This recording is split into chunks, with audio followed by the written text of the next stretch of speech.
Guys अलि थाकियो हैन अवस्था अलि पसिना पसिनामय भइसकेको छ भाइलाई त के भएन यो हिरै हो हैन हाम फुर्तिलो भइसक्यो यो धेरै हिँड्नेवाला हो ट्रेकिङमा जाने मान्छे हो माउन्ट एभरेस्ट चढेर आइसकेको मान्छे हो झन्डा गाड्यो त मैले नेपालकोमा सगरमाथामा ए यस फाइनली हाम झेलिङपुर पुगिसकेका छु गाइजहरु फाइनली अब हाम माथि जाने कि यही आउने त्यहाँ माथि राजाको दरबारमा जानुपर्छ माथि हामी राजाको दरबारमा जानुपर्छ अहिले झेलिङपुर हेर्नु धेरै लामो छ उतासम्म छ हाम्रो पनि होला यस्तै दिन हामी चाहिँ हेरेको हेरे हैन म कपाल हक गरेर बनाइराखेका छन् हामी चाहिँ यस्तरी हेरेको हेरे अब के भन्नु छ हैन रुने मन लागिरहेछ अब गर्लफ्रेन्ड नभए जस्तो छ ओ तेरी पीडा हो पीडा अति पीडा अब लाइसेन्स निकाल्छु म अब याको ल गाइस हामी हिँड्दा हिँड्दा राजाको दरबारमा पुगिसकेका छौं कोट भैरव पुगिसकेका छौं ल अब सबैलाई म अगाडि बढे राजा बस्ने गर्थ्यो एक समयमा त्यो सबै फुटिसक्यो हैन हामी चाहिँ यो ठाउँ काटिछ यहाँ हामीहरूले बस्न मिल्दैन राजाको मात्रै स्थान हो अगाडि गरौँ अगाडि मन्दिर छ मन्दिर पनि देखाउँछु हामीसँग जोडिराख्नु होला यो चाहिँ राजाको घर होइन यो चाहिँ यहाँ उहाँ सिमेन्ट पहिला के हुन्थेन माटो साटो सिमेन्ट एउटा के हालेर ढुङ्गाले सिधा राखेको छ यो अब यो धेरै भूकम्प आएपछि झर्न सक्छ त्यो ढुङ्गा हुन्छ नि ढुङ्गाले सिधा काटेको छ यसलाई सिधा सार्पो बनाएको छ गाइस पुरै हेर्नुहोस् त हामीले यस्तो बनाउन सकिँदैन राजाको घर दरबार हो नि त त्यसैले गाइस यहाँ हेर्नुहोस् हामी यहाँ मन्दिरमा पुगिसकेका छौँ मन्दिरमा होइन यहाँ मन्दिर छ यताउता अनि फेरि यो यता चाहिँ सेती नदी बगिरहेछ सरर होइन सरर बगिरहेछ अनि उता यो चाहिँ यो गाउँ चाहिँ पुरै दिपाइल हो योको नाम दिपाइल हो ठुलो गाउँ हो हाम्रै गाउँ हो होइन दिपाइल अनि त्यसको पछाडि एयरपोर्ट छ त्यो एयरपोर्ट वर्षमा 400 रुपियाँ कमाउँछ त्यस्तो पाराले हुँदैन हप्तामा 1-2 प्लेन त उडाउनु पर्छ होइन यो एयरपोर्ट चाहिँ मानिँदैन हामी यो एयरपोर्टलाई मान्दैन अनि त्यो तल प्रहरी केन्द्र छ तालिम गर्ने हेर्नुहोस् उता हेर्नुहोस् गाई अहिले पनि तालिम गरिरहेछन् उहाँ अनि हामी त्यसै गरी अगाडि बढौँ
पेट मेरे दिमाग की बत्ती नहीं जलती पतलू समोसे ले आओ जल्दी से समोसे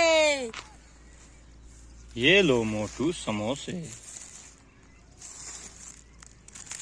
वाओ समोसे समोसे गरम गरम गरम गरम बोल रहा ड्यू को जोड़ी मस्त छ गाइस लो चेस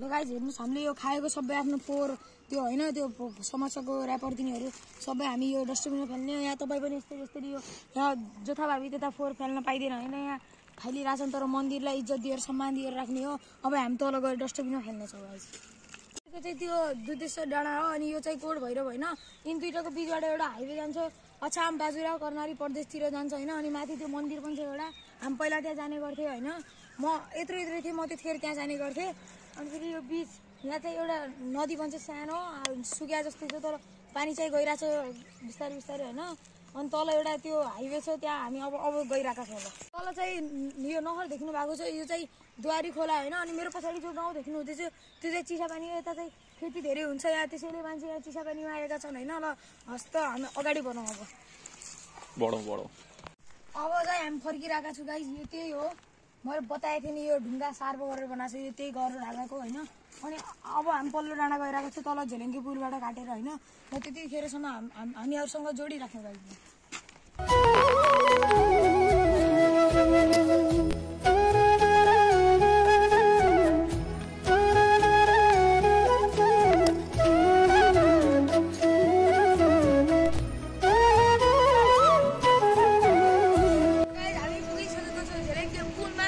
हामी यो कटेर अर्को डाँडामा गइरहेका छौँ। यहाँ यो धेरै लामो छ, तल चाहिँ सिधी बगिरहेको छ होइन। हेर्नुहोस् तल एउटा सानो पुल छ, तल एउटा सानो पुल छ, तल गोदावरीको जस्तै।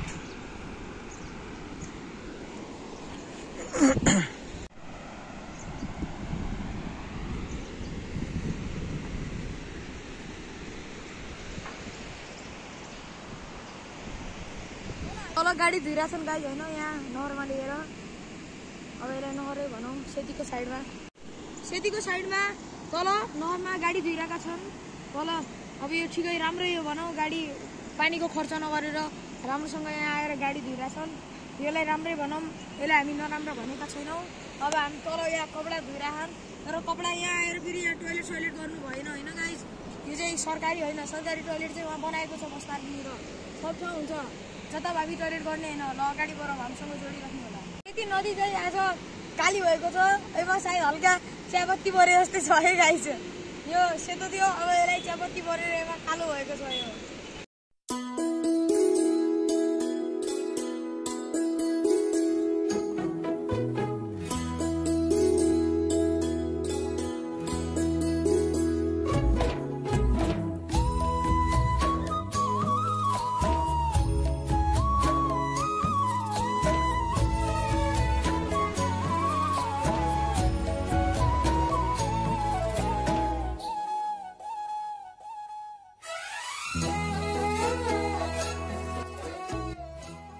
यो यो गाउँको नाम चाहिँ घोकडाँडा होइन।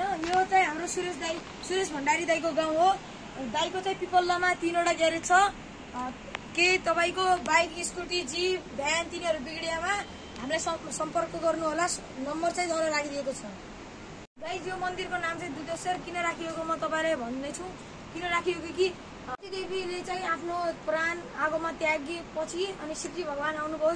शिवजी भगवानले सतीदेवीको जलेको पार्टलाई चाहिँ, पार्ट भन्नाले बोडीलाई चाहिँ पुरै आफ्नो कन्धामा हालेर पुरै नेपाल घुमाउनु भयो, देश घुमाउनु भयो। अनि फेरि चाहिँ सतीदेवीको दुधको पार्ट चाहिँ यहाँ खसेको थियो, त्यसैले यो डाँडाको नाम चाहिँ दुधेश्वर राखिएको हो। अनि पहिला चाहिँ यहाँ यो भित्रबाट दुध खस्ने गर्थ्यो, आजभोलि आउँदैन होइन। किन हो, पहिलातिर चाहिँ डेली यहाँ दुध खस्ने गर्थ्यो। म तपाईँलाई भित्रको देखाइदिने छु। यहाँबाट यो यहाँ भित्रसम्म पुरै गुफा टाइप छ, भित्रबाट दुध खस्ने गर्थ्यो। एउटा दिदी हुनुहुन्छ, जुन चाहिँ डराइरहेको हुनुहुन्छ यहाँ आउनलाई, किनकि धेरै हल्लिन्छ। कमजोर मुटु जसको चाहिँ यहाँ नआउँदा हुन्छ है गाइज। ल गाइज अब हामी चाहिँ आगो बाल्ने ठाउँमा खोलिरहेका छौँ होइन। भेटिएर हामीलाई त्यसरी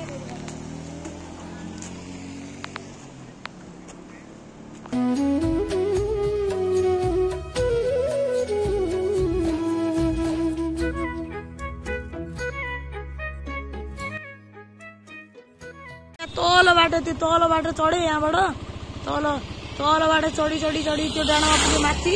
त्यो डाँडाबाट झेलेङ्गे पुल हामीले देखाएको थियौँ। यहाँबाट गएर त्यहाँ मन्दिर थियो, त्यहाँ मन्दिरमा गए त्यहाँबाट। अनि त्यहाँबाट तल आए, तलबाट त्यहाँ नहरमा गए, नदीमा। गाइज अब हामी यहीँबाट भ्लग इन्डो गर्दैछौँ। ल भाइ हाम्रो च्यानललाई सब्सक्राइब गरिदिनु होला, लाइक गर्नु, सब्सक्राइब सबै गरिदिनु होला, सेयर। हामी चाहिँ यहाँ नेपाली ब्लगरलाई सपोर्ट गर्नु पऱ्यो गाइज, धेरै नै सपोर्ट गर्नु पऱ्यो होइन। ल